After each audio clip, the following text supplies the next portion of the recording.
I'm Father Dominic. I'm the Ecclesiastical Assistant to Aid the Church in Need in the UK. And I just wanted to send a short video message to all of our Aid to the Church in Need family.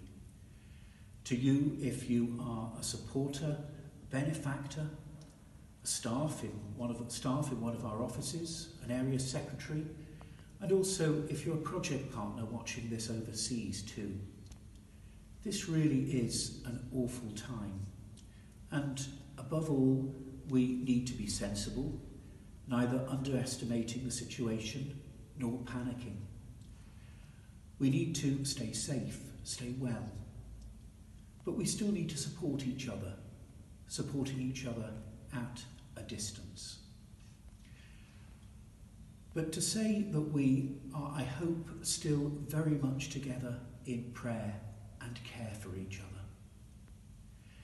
The suspension of public masses has been a real issue for many Catholics up and down the country, I'm quite sure. Here at Farm Street Church, my parish in the centre of London, it's as though the gathered body of Christ has truly become scattered. And so, even at this heartbreaking time for our Catholic family, we're trying to be the body of Christ in a new way. We're learning new ways of prayer together. We're learning new ways of supporting each other, especially through live streaming masses, daily adoration, Stations of the Cross during Lent. Here at Farm Street, from this Sunday at the latest, we'll be starting that. But if you visit the ACN website, you'll see information right now on all of the live streaming that's going on, where we could be the body of Christ together. One thing that struck me in this crisis is that we may well be being drawn to be even closer to the persecuted church, where even worse perhaps than our situation, if we can possibly think there might be anything worse, churches have been destroyed and people have fled. But two things I've noticed at this awful time give me hope. First of all, people are saying they're more in touch with their own frailty. We're in touch more with our own vulnerability, with our own mortality.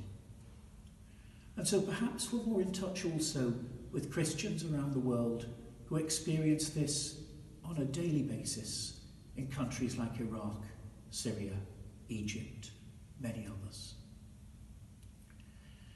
And the second thing, as in those countries, we've been spurred on to a greater hope and a greater generosity. In your parish too, I'm sure there are volunteers to phone round those who are isolated, to do the shopping, just to cheer people up. There certainly are plenty here.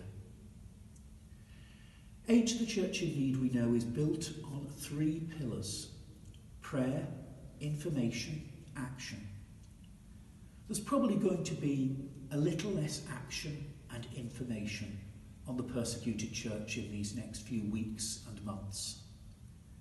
But there is a great opportunity for us to pray for each other as the ACN family, and for those deprived of their freedom to practice faith, whether in church or virtually as we do now, all the time. At this awful time, we can surely pray more. Please know that here at the Middle East Shrine at Farm Street Church and up and down the country, we'll be praying for you too. I'm going to conclude with a prayer which has been given to us by the Order of the Holy Sepulchre, who have a special care for the Holy Land. And I invite us as well to pray for all those in the land of Jesus at this time too. Bethlehem, indeed, is suffering most.